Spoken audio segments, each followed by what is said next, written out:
How to hide photos on Instagram without deleting them. You can hide photos on Instagram without deleting them by archiving them.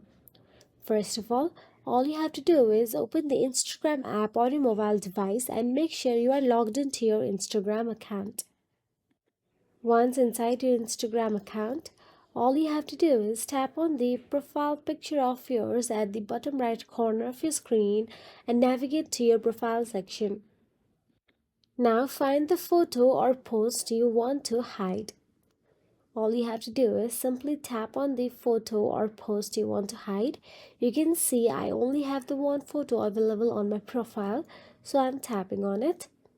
Here, tap the three dot menu in the top right corner of the post, then select Archive from the options.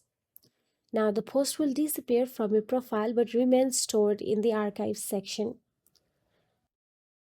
Now, if you want to view or restore your archived photo, then all you have to do is open your Instagram profile, then tap on the three-line menu in the top right corner of your screen and it will open the settings and privacy.